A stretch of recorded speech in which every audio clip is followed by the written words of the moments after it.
kenapa sih gua harus berobat atau medical check up di Kuala Lumpur? Oke, kita mundur lagi ke sejarah gue. Sebelum gue ke Kuala Lumpur, gue sudah cek dengan 2 dokter di 2 rumah sakit yang berbeda di Indonesia. Yang namanya satu tes yang namanya CT scan. Nah itu.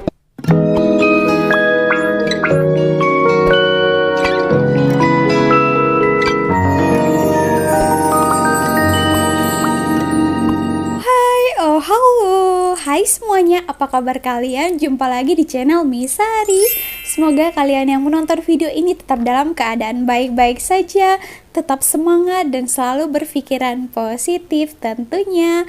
Oke, video kali ini Sari mau membahas dan juga nanti mereaksikan salah satu video yang Sari jumpakan dekat FYP TikTok Sari ini ya. Ini mengenai hospital ataupun perubatan kesehatan di Malaysia ini. Bahwa Sari menemukan satu video ini, ternyata salah satu artis Indonesia. Mungkin kalian jarang juga tengok disebabkan dia bukan artis yang sensasional. Dia adalah seorang pembawa acara, kalau di Indonesia namanya macam presenter ya. Ada presenter bola, sport macam itu. Selalu juga lah ya dia itu muncul di layar kaca televisi di Indonesia. Ternyata Sari tengok video dia itu ada sakit juga ya teman-teman. Nah dia ada sharing mengenai penyakit dia ya. Dia sudah berobat ke Indonesia ya, di Jakarta, 2 rumah sakit ataupun 2 hospital, 2 dokter juga yang berbeda. Di sana dicek, tapi ternyata katanya di sana dia belum sembuh total ya, belum siap total.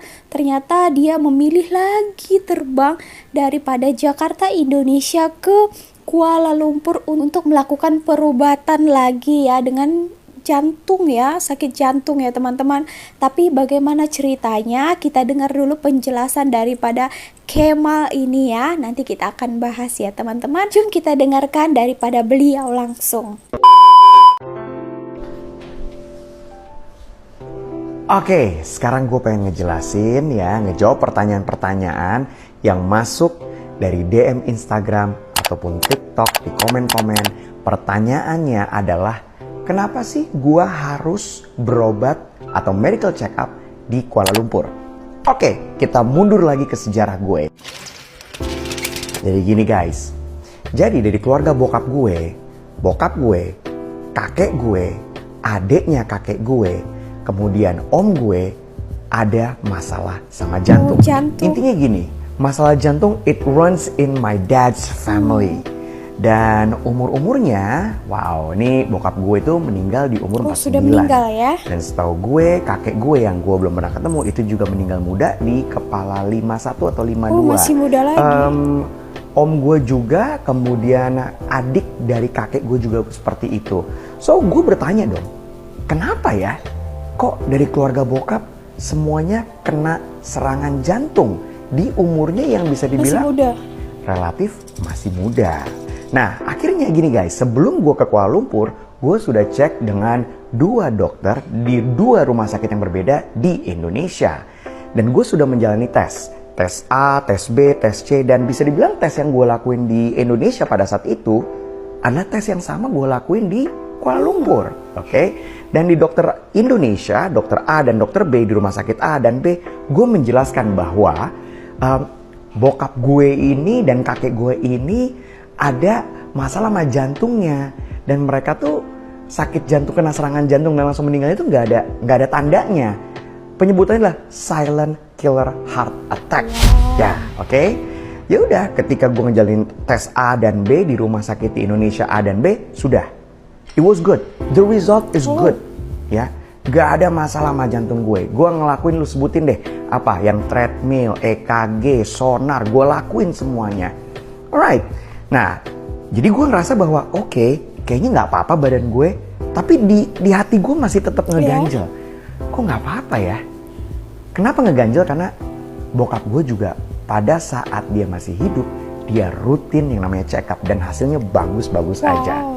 Sampai satu hari ada temen gue yang nge-upload di sosial medianya. dia mempunyai silsilah keluarga yang sama, di mana ada anggota keluarganya yang kena silent heart sama attack. juga. Dan temen gue ini, wow, gila sih, fitnya luar biasa. Kerjanya olahraga. Dan dia ternyata begitu dicek jantungnya ada penyumbatan guys. Pada saat itu dia lagi ngecek ke Malaysia. Cek ke Malaysia Terus juga. gue DM dong, cuy, lu kan olahraga terus ya? Apa yang ngedorong lu untuk ngecek? Dia mengeluarkan statement yang sama dengan keadaan gue. Karena Mal, di keluarga gue itu banyak yang kena silent heart attack. Sama ya. Nah guys, gue mau ngelanjutin cerita gue, tapi durasinya nggak cukup. Ini baru part 1, nah part 2-nya tungguin video berikutnya ya. Oke, sebelum kita lanjut ke part keduanya daripada Abang Kemal ini, saya mau ceritakan dulu part yang pertama ya. Wah, ternyata kawan abang ini juga yang rajin olahraga ya. Dia juga check up selalu rutin di Kuala Lumpur di Malaysia ya. Tadi katanya walaupun kelihatannya sudah dicek-cek bodinya itu baik-baik saja, tapi dia belum begitu yakin karena dia ada punya keturunan ya. Keturunan keluarga itu masalah jantung. Kakek dia juga kena serangan jantung di usia yang relatif muda ya. Padahal dicek waktu itu semuanya oke-oke saja, tapi tiba-tiba kena serangan jantung dan langsung meninggal. Dan dia tidak mau hal itu terjadi juga kepada dia. That's why dia tengok kawan dia juga mempunyai silsilah penyakit yang sama. Jadi dia tanyalah ya dia prosesnya pengobatannya kemana, bagaimana gitu ya. Dan kawan dia juga tadi di Malaysia ya check up-nya. Oke teman-teman, jadi kita tengok lagi penjelasannya di part keduanya ya, yang lebih detailnya lagi. Oke, di part kedua kenapa gue harus medical check up ke Kuala Lumpur, kenapa nggak di Indonesia aja? Gue lanjutin cerita gue ya. Dia mengeluarkan statement yang sama dengan keadaan gue. Karena Mal, di keluarga gue itu banyak yang kena silent heart attack. Gue langsung bilang, oke. Terus lo check up di sana? Yes. Dan lu ngelakuin tes apa sampai tahu ada penyumbatan di jantung lu? Dia melakukan yang namanya satu tes yang namanya CT scan. Nah itu tidak dilakukan oleh dokter yang ketika gue consult di Jakarta. And then nggak pakai ABC. Oke teman-teman, sebelum kita lanjut. Jadi sebelum kita lanjut, wow, tadi katanya kalau di Kuala Lumpur dilakukan CT scan. Sari tak tahu itu apa CT scan. Mungkin kalau kalian tahu komen di bawah ya teman-teman. Tapi proses CT scan itu tidak dilakukan waktu dia di rumah sakit di Jakarta ya. Bukan yang namanya satu tes yang namanya CT scan. Nah itu tidak dilakukan oleh dokter yang ketika gue consult di Jakarta. And then nggak pakai ABC, gue minta kontaknya, gue langsung berangkat ke Kuala Lumpur. Nah disitulah guys, gue ketemu sama dokter di sana ya. Kemudian gue jelaskan bahwa keluarga gue ABC sama ceritanya dengan gue jelaskan dengan dokter di Indonesia. Oke? Gue ngelakuin tesnya juga sama guys. Tes yang gue lakuin di Jakarta, gue sama Tias, gue ngeliat sama ya tesnya yang iya sama. Hasilnya juga sama-sama bagus. But ketika gue udah selesai ngejalanin tes yang sama kayak di Jakarta, berikutnya dokter yang di Malaysia bilang gini, sebentar, this result is good, but since you have a problem in your family, we have to do another test. Nah, itulah yang tidak dilakukan oleh dokter ketika gue consult di Jakarta, guys. Nah, ketika gue lakukan itu di Malaysia, and I'm willing to do it, gue ngelakuin, namanya apa ya? Kalau nggak salah CT scan gitulah, guys ya. Dan itu gue lakuin sebelum pandemi. Dan ternyata betul, ada sumbatan di jantung gue. Wow, macam ini ya, kalau di Indonesia sama di Malaysia itu sama-sama hasilnya sudah bagus ya, sama-sama oke ya.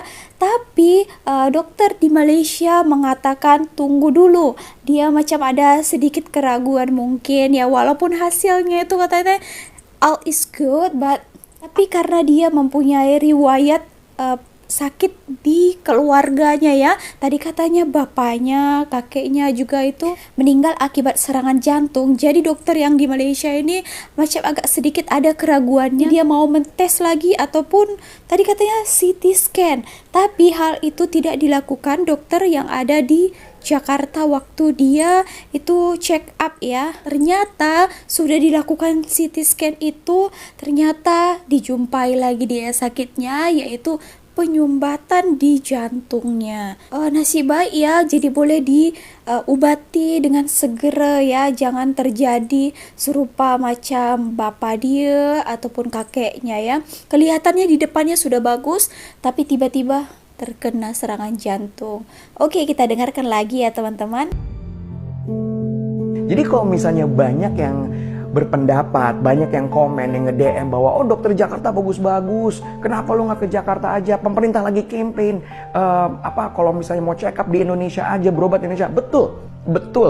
Gue agree banget, banyak yang pinter-pinter, banyak yang jago-jago di Indonesia. Atau mungkin pada saat itu gue ke dokter yang salah di Jakarta, bisa jadi. Tapi ya, yang sudah terjadilah ya, yang gue mendapatkan info lebih banyak daripada dokter yang gue dapat dari Malaysia. So itulah kenapa gue dokternya harus ke Malaysia, bukan di Jakarta. Gue yakin kok alatnya ada di Jakarta, gue yakin dokternya juga ada ya. Tapi gue gak tahu kenapa dokter gue yang di Jakarta, 2 dokter berbeda dengan 2 rumah sakit berbeda, gak mau untuk ngelakuin tes berikutnya. Meskipun gue udah bilang, hey dok, ini bokap gue, kakek gue, ini meninggalnya bener-bener sudden death heart attack. Kalian google deh, apa itu sudden death heart attack. Itu gak ada ABC, tiba-tiba lu ditelepon sama rumah sakit. Halo, dengan Mas Kemal? Ya. Papanya kena serangan jantung. Oke, gimana keadaannya? Keadaannya udah meninggal. Wow. Itu sama persis yang bokap gue ceritain ketika dia dengar berita, ketika bokapnya gak ada, which is kakek gue. Sama guys, gak ada tanda-tanda sakit, gak ada tanda-tanda keringet dingin. So that's why. Semoga ngejawab ya. Thank you very much. Oke teman-teman, sudah kita dengar tadi ya. Kita sudah dengar video yang sangat-sangat menginspirasi daripada Kemal ini ya teman-teman. Wow, dia sudah check up juga di 2 dokter yang berbeda di Jakarta, 2 rumah sakit yang berbeda. Tapi memang hasilnya itu awal-awalnya itu bagus, tapi dia merasa walaupun badannya itu bagus, dia masih ada rasa ketakutan disebabkan dia ada keturunan penyakit ya, papa dan kakeknya tadi itu terkena serangan jantung, jadi dia agak sedikit waspada. Begitu dia menyuruh dokter yang ada di Indonesia itu melakukan proses cek lagi ya, karena dia masih ada keraguan, walaupun tadi katanya itu macam di luarannya itu baik-baik saja, tapi dokter yang ada di sana katanya tidak mau melakukannya lagi. Sedangkan kalau dia berobat di hospital di Kuala Lumpur itu mereka melakukannya lagi ya, yaitu tadi katanya CT scan. Nah, terdapatlah penyakit yang dia rasa ragu itu selama ini, yaitu dia ada penyumbatan di jantungnya ya teman-teman. Wow, bagus sekali ya, jadi dapat diketahui lebih awal, jadi boleh diobati secara lebih cepatnya lagi. Nah, terbaik ya, jadi cepat-cepat boleh diobati dengan cepat. Ini tidak berlaku lagi kejadian seperti yang terjadi kepada ayah dia dan juga kakek dia ya. Tiba-tiba tadi katanya ditelepon, maaf, ayahnya sudah meninggal kena serangan jantung. Padahal ya time itu katanya baik-baik saja. Semuanya dia cek ya. Ada lagi ternyata penyakit yang di dalamnya ya. Tapi dokter di sana itu tidak tahu, macam itu ya teman-teman. Nah, ternyata Sari menemukan juga salah satu jawaban kenapa juga ramai orang terutama orang Indonesia lah ya, datang ke Malaysia itu untuk berobat. Ke Penang lah, ke mana lagi ya, Melaka, ke Kuala Lumpur. Nah, ramai yang datang ke sini untuk melakukan check up, ada juga operation. Nah, kawan Sari itu hari beberapa sebelum MCO itu hari ada juga pergi Sunway ya teman-teman. Nah, bapak kawan Sari itu juga operate ya, kata Sari pun lupa dia lambung ke ataupun jantung ya. Sekarang katanya sudah sembuh teman-teman. Wah, bagus ya. Kita tahu juga ada artis Indonesia itu Jessica Iskandar ya. Nah, bapak dia juga sudah banyak juga berobat ke rumah sakit yang ada di Jakarta. Ternyata tidak sembuh. Jessica Iskandar itu melihat tidak ada perubahan untuk ayah dia. Jadi dia datang jauh-jauh dari Jakarta ya untuk melakukan pengobatan ke Penang ya teman-teman. Penang ke Kuala Lumpur ya, pokoknya di Malaysia lah ya. Kita bacakan dulu komentarnya daripada video ini ya. Kalau kami di Pontianak sudah biasa berobat ke kucing.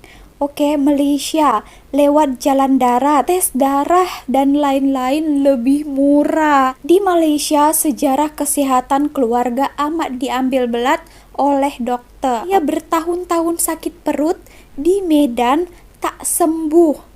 Bolak-balik masuk rumah sakit, saya bawa ke Malaysia, taunya saya kena infeksi usus. 1 bulan saya udah sembuh, alhamdulillah. Wow, nasib baik cepat-cepat dibawa ke Malaysia ya. Jadi boleh diobati dengan cepat dan 1 bulan saja sudah sembuh. Good job. Oke, jadi itu ya teman-teman. Jadi kalau kalian ada uang yang lebih, kalian boleh datang ke Malaysia untuk berobat ya. Karena di sini harganya itu juga lebih murah ya kalau pergi ke luar negara lain. Jadi di Malaysia adalah pilihan yang terbaik lah menurut Sari ya. Itu teman-teman. Atau kalau kalian yang menonton ini pernah juga punya pengalaman datang ke Malaysia, bagaimana pengalaman kalian? Boleh juga sharing pengalamannya. Oke, kalau kalian suka dengan video ini, klik tombol like-nya. Komen juga ide dan saran untuk video Sari seterusnya. So, thank you. Bye.